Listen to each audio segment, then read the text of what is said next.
Este es el movimiento del dólar en Argentina.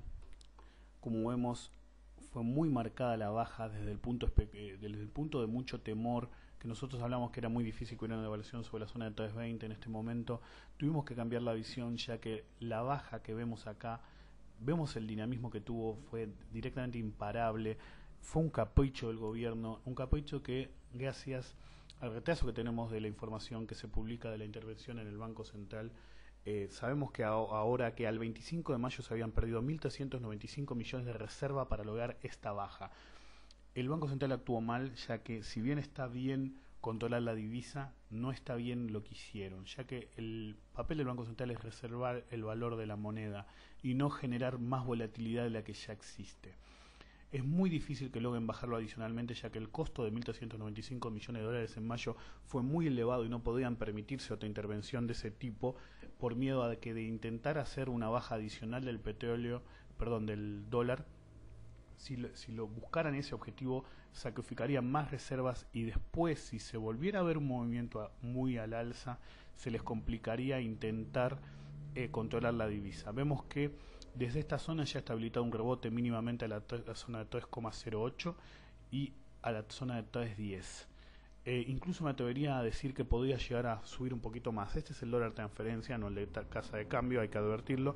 Después de ese rebote tenemos un 75% de probabilidad de nuevo mínimo. Se está complicando un poco el panorama del dólar, como vemos acá.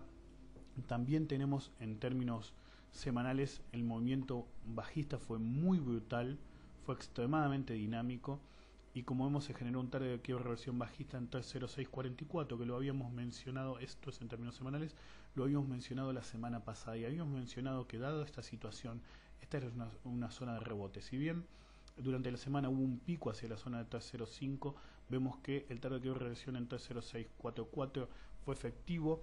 Y a pesar de que muchos piensan que no se puede analizar activos en los cuales hay mucha intervención, este gráfico demuestra que no lo es así.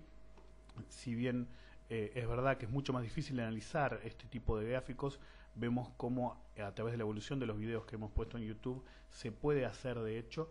Ahora lo que debería venir en los próximos días, digamos una semana, sería un rebote con un objetivo primario en la zona de 308 para el dólar transferencia y otro en la zona de 310. Después tenemos sí la posibilidad de un nuevo mínimo. Al mismo tiempo tenemos una medida que, si vemos este movimiento de la zona de 3.15 a la zona de 3.18, fue aproximadamente de 3 a 4 centavos.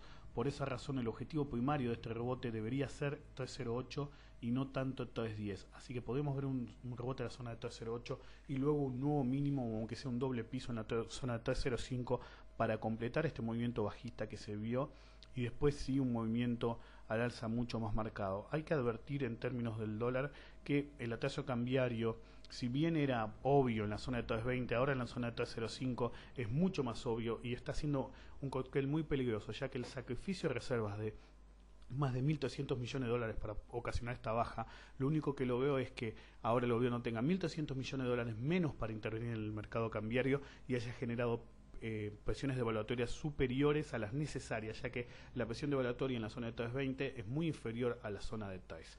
Así que hay que tener mucho cuidado con el dólar en los próximos días y hay que estar atento a ciertas noticias como las que salieron de la fuga de capitales que ha habido en los últimos tiempos, que ya supera, según estimaciones, a la fuga de capitales previa a el colapso del 2001. Si bien esas cifras hay que tomarlas con pinzas porque los sistemas bancarios son diferentes en esa época y en esta, y el crecimiento del país da lugar a que la economía argentina esté mucho más sólida ahora que en ese momento, es una muestra de que esta baja que generó el gobierno, lo único que lo veo es que el usuario normal pudiera comprar dólares más baratos. En esos términos hay que agradecerle al gobierno.